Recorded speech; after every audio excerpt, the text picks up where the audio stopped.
Hi everyone, it's Clyde at Vibrant Soap, and today I'm making another restock soap. It's with another popular fragrance called Loving Spell from Nature's Garden. I know it's a dupe fragrance as well. So as I did in the last video, I remade another version of Black Raspberry Vanilla, another popular soap. So basically these next couple weeks I think I'm going to be making a lot of restock soaps, but I always like to change the design a little bit. I think it's more interesting than seeing me do the exact same thing all the time, and I am also in the mindset that I want to do something different because it's always more fun and more creative for me. So let me show you what I did this time. Let's get started right now. Alright, so I'm soaping at about 72 degrees. Mix up my clays, oils, and milk.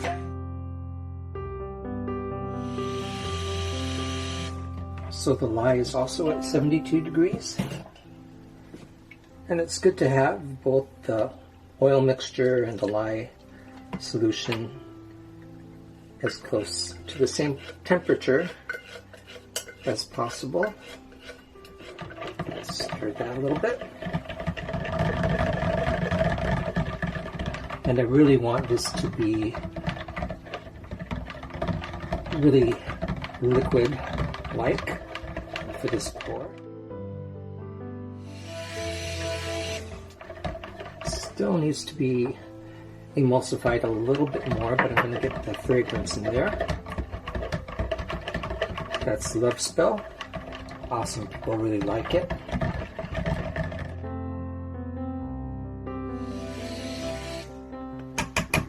Okay, so that's emulsified. And I'm going to pour my small amounts first.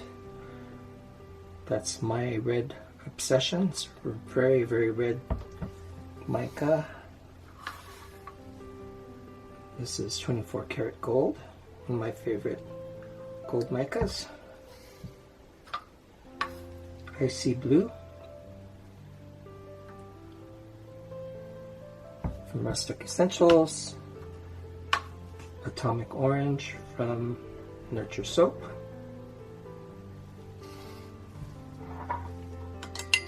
and this is Cool Pink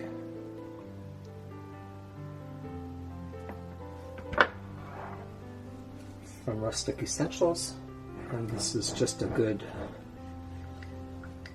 titanium dioxide for the rest of it.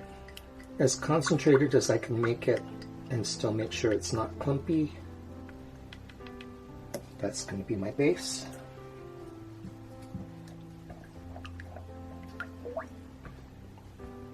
And it might look a little more like a creamy white, but when it saponifies it turns a little lighter.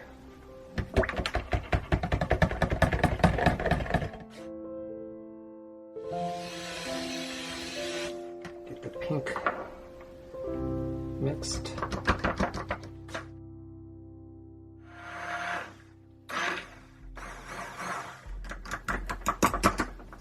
And the rest I will whisk, starting with my gold.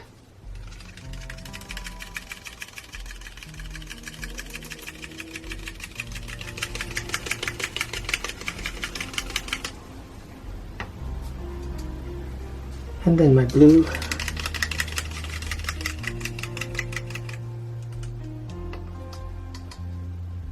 This is the Atomic Orange. It's almost a neon. And my red Obsession.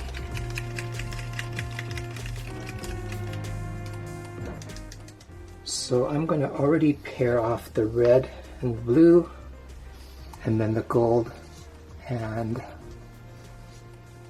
Atomic Orange are going to go into the same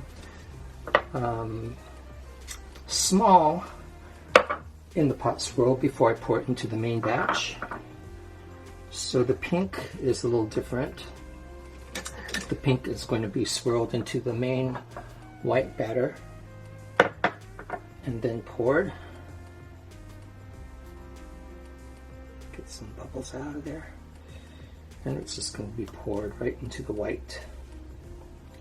Keep a little for the top. That's going to get a little swirl there. And that's going to be poured into the mold.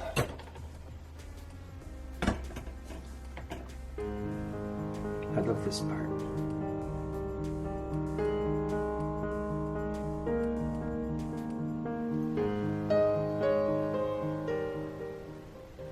So now there's just a little bit of white on the bottom, and I'm going to keep that there to add to my drop swirl. And then the red and the blue are just going to be poured side by side. Keep some for the top. And I may as well pour the orange and gold together, because that's going to do the same thing. Save some for the top. Just check up on everything. It's still very liquidy. And let's get this orange in there first. Pouring from about a foot over this. It's going in nicely. Leave some more there. And here comes the red and blue.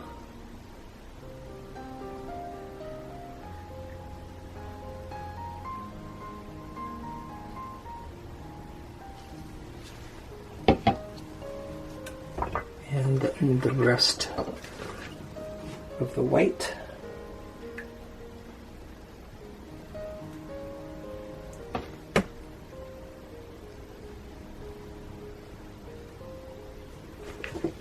The rest will be for scraping. Orange and gold.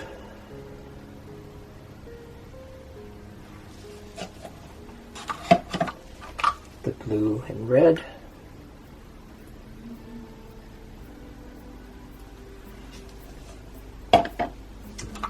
And the rest of the white.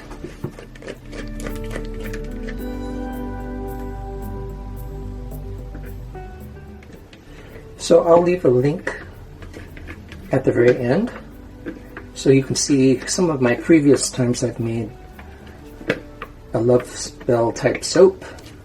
I think I called it Orange Love in the past because one of the dominant scents in Love Spell is a nice bright orange scent.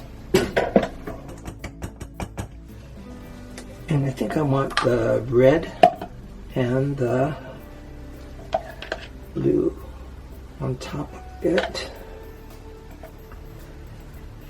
And Love Spell, if you're new to soaping, is just like Black Raspberry Vanilla in that it is a soaper's dream. It doesn't accelerate, it doesn't rise, it smells great. Get some orange in there.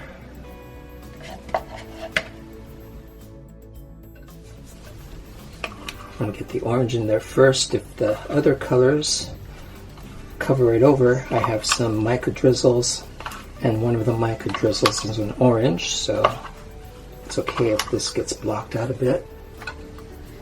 I think then this red.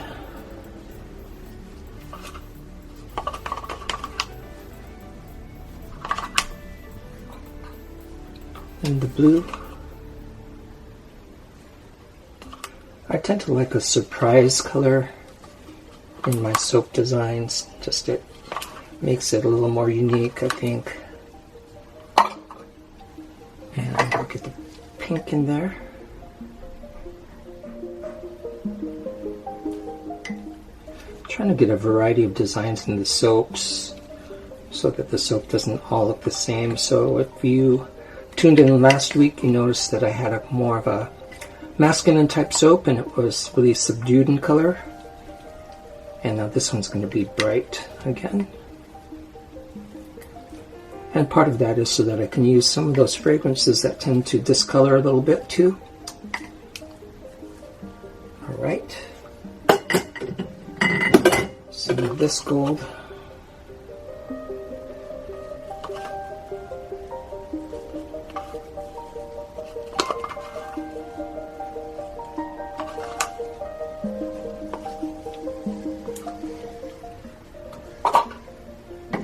And we'll do a bit of a swirl on top.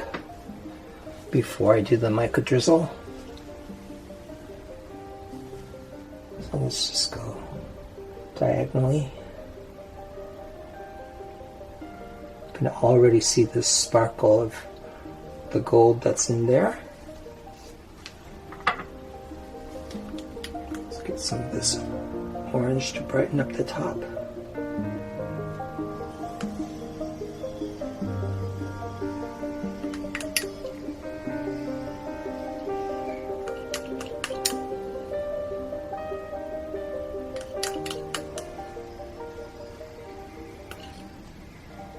Then I'm going to swirl this the other diagonal.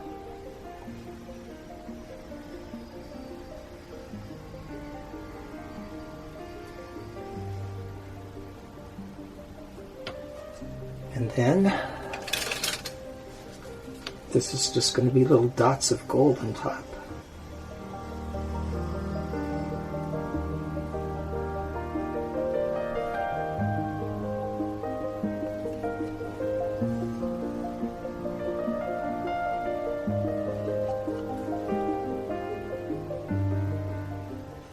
And that's done.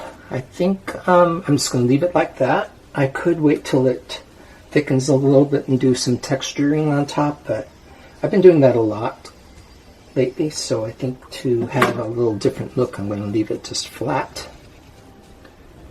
And it's got a nice design to the top anyway. So that went fast. And there's what I'm going to call Vibrant Spell this time, and we'll bring you back for the cut. Okay, let's cut this. That's one of the lessons I could pass on that I've learned, especially to new soapers. Oh, that looks great. Is to be patient in unmolding your soap, because I do remember a time where I couldn't wait to cut it, see what happened inside, and it wasn't the best time to cut it because the soap was too soft. And sometimes you lose a couple bars because of that. And that blue really pops. I did add some glitter to the top after I looked at it, so that was off camera. But yeah, this one I noticed the next day after I made it that it was a little soft. If you try to pull away the sides of the mold and it's really sticky, it's a good sign that the bottom is sticky as well, and that when you unmold it, you might just break off some corners. So, good idea to just maybe pull the mold away from the soap a little bit, and if it's sticky at all, it's good to let it continue to set up for a day or two. And it cuts more cleanly, and when you're cleaning it up, it's easier to do too, because the soap shreds are not sticky and just sticks all over the soap. So I'm going to show you just a little bit of that gold right in there.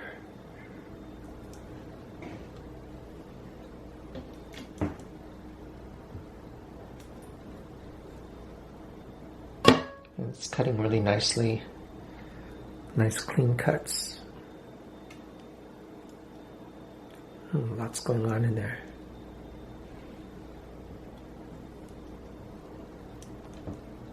Smells awesome.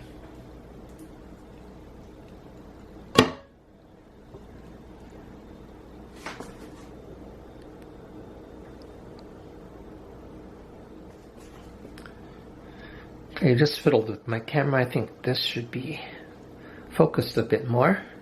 But this is a drop swirl. If you remember, it was a little bit more than a drop swirl. It was essentially 2 drop swirls dropped into the soap. And I'm looking at my white, and I really like it. Didn't get any glycerin rivers.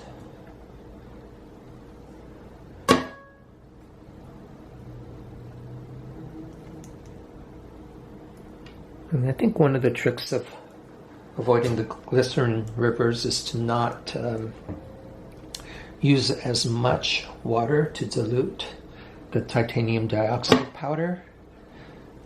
And that's not a definitive way to avoid it, but it seems like I get better luck if I do that.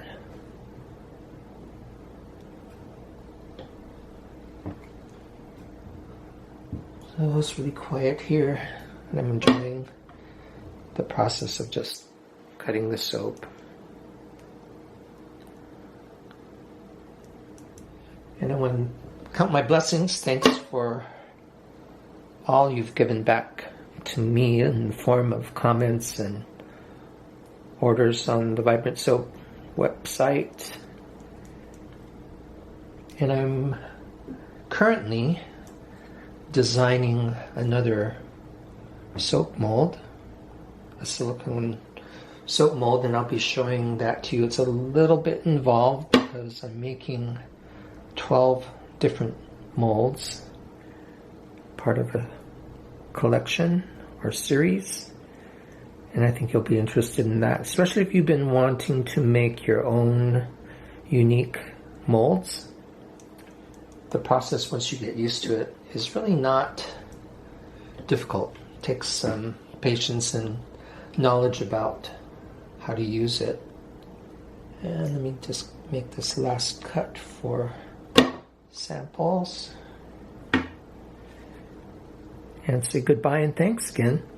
So hit the subscribe button for me too. That really is nice. That's going to be one of my goals for 2021, to build that up, and trying to continue to make a video every week, which sometimes there's the back end, there's a little bit of that glitter, not glitter, but that gold mica.